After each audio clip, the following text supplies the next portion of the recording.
नमस्कार दोस्तों, झारखंड के सीएम हेमंत सोरेन को ईडी ने गिरफ्तार कर लिया है। हेमंत सोरेन पर जमीन घोटाले का आरोप है। ईडी का कहना है कि हेमंत सोरेन ने रांची में 8.46 एकड़ की सेना की जमीन को फर्जी तरीके से अलग अलग लोगों के नाम पे रजिस्ट्रेशन करवाया है, जबकि पूरा जमीन हेमंत सोरेन का है। और अभी झारखंड के सीएम ने अपने पद से इस्तीफा दे दिया है। तो भैया आज बात होने वाला है 8.46 एकड़ के पूरी जमीन की विवाद की, और पूरे विवाद पे हेमंत सोरेन का सरकार चल रही है झारखंड में, मैं कोई झिझक के बगैर कह दे सकता हूँ।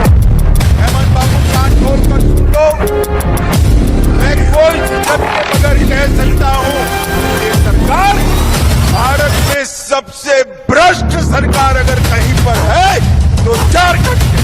हेमंत सोरेन पे जो मामला चल रहा है वो जमीन घोटाले से जुड़ा है, और पैसे की जो लेन देन हुआ है वो मनी लॉन्ड्रिंग टाइप का है, और ये हमारे देश की ईडी का कहना है। दरअसल रांची के बटघाट में 8.46 एकड़ की जमीन है, और ये जमीन 12 प्लॉट में बटा है, और ये 12 प्लॉट अलग अलग लोगों के नाम से रजिस्टर्ड है। जबकि ईडी का कहना है कि ये पूरा जमीन हेमंत सोरेन का है, और ईडी के पास इसका प्रॉपर सबूत है। ईडी 2022 से ही इस जमीन को लेके हेमंत सोरेन से पूछताछ कर रहा है, और ईडी ने 2022 से 2024 के बीच लगभग 10 बार पूछताछ किया है इस जमीन को लेके हेमंत सोरेन से। जून 2022 में रांची नगर निगम के टैक्स कलेक्टर दीप शर्मा की ओर से रांची के बरियातू पुलिस स्टेशन इस जमीन को लेके एफआईआर दर्ज करवाया गया था, और ये एफआईआर प्रदीप बागची के नाम से दर्ज करवाया गया था। और ये आरोप लगाया गया था कि प्रदीप बागची ने फर्जी तरीके से सेना की 8.46 एकड़ की जमीन को हड़पा है। और जब ईडी ने जांच किया तो ईडी को पता चला कि ये जमीन बीएम लक्ष्मण राव का था, जिन्होंने आजादी के बाद इसे भारतीय सेना को सौंप दिया था। और फिर अप्रैल 2023 में ईडी ने प्रदीप बागची समेत 7 आरोपियों को इस जमीन से जुड़े मुद्दे पर गिरफ्तार किया था। और जिन 7 लोगों को गिरफ्तार किया गया था उनमें से 2 सरकारी अफसर थे। इनमें से एक अफसर आली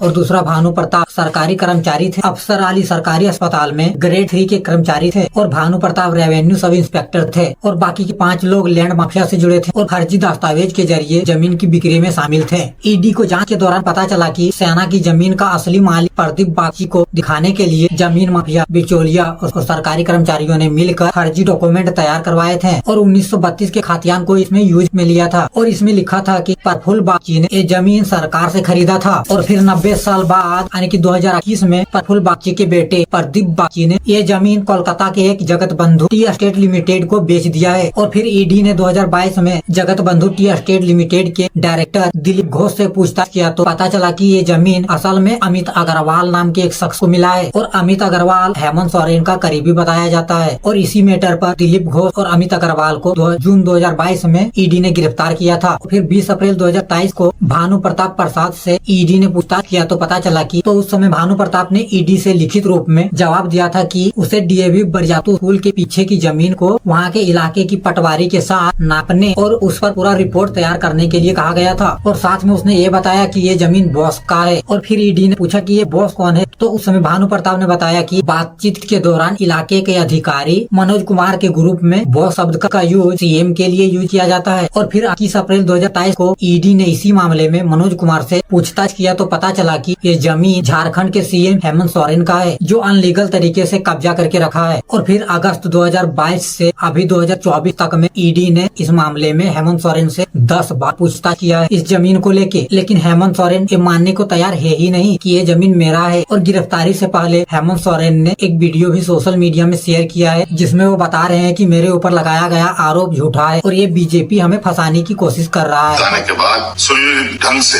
मुझे गिरफ्तार करने का उन लोगों ने फैसला सुनाया, और किस विषय पर? ऐसे विषय पर जो चीजें मुझसे जुड़ी ही नहीं। मुझ पर 8.5 एकड़ जमीन का मालिक होने का इनका दावा है, और भूयरी जमीन, जो जमीन कभी बिकती ही नहीं, और कहीं सबूत नहीं मिला। दिल्ली में भी इन लोगों ने छापे मारकर हमारी जो छवि खराब करने की कोशिश की, और आज अंतर्गत हुआ ये सुनियोजित तरीके से दिन भर ये योजनाबद्ध तरीके से आए, समय काटे, और उनको पता है कि शाम के वक्त कोर्ट कचहरी बंद हो जाता है, और उन लोगों ने अपने योजना के अनुसार मुझे अरेस्ट करने का निर्णय हमें सुनाया। हालांकि ईडी ने अभी तक इस मामले से जुड़े विवाद पर कोई भी जानकारी पब्लिक नहीं किया है, लेकिन हेमंत सोरेन को ईडी ने गिरफ्तार कर लिया है, और अभी करंट में झारखंड के नए सीएम चंपाई सोरेन को बनाया गया है। इस पूरे मुद्दे में चाहे बीजेपी हो या कांग्रेस हो या जेएमएम हो या भारत का कोई भी पॉलिटिकल पार्टी, कोई भी पार्टी दूध का धुला नहीं है। हर नेता आज पब्लिक का खून ही चूस रहा है। उसके बाद हेमंत सोरेन के खिलाफ साहिबगंज जिले के अवैध खनन मामले से जुड़ा मनी लॉन्ड्रिंग का भी आरोप है, और ईडी 2021 से से ही हेमंत सोरेन के पीछे पड़ा हुआ है और आज देश का नेता सिर्फ लूटने के मूड में है। तो भैया जय हिंद, जय भारत।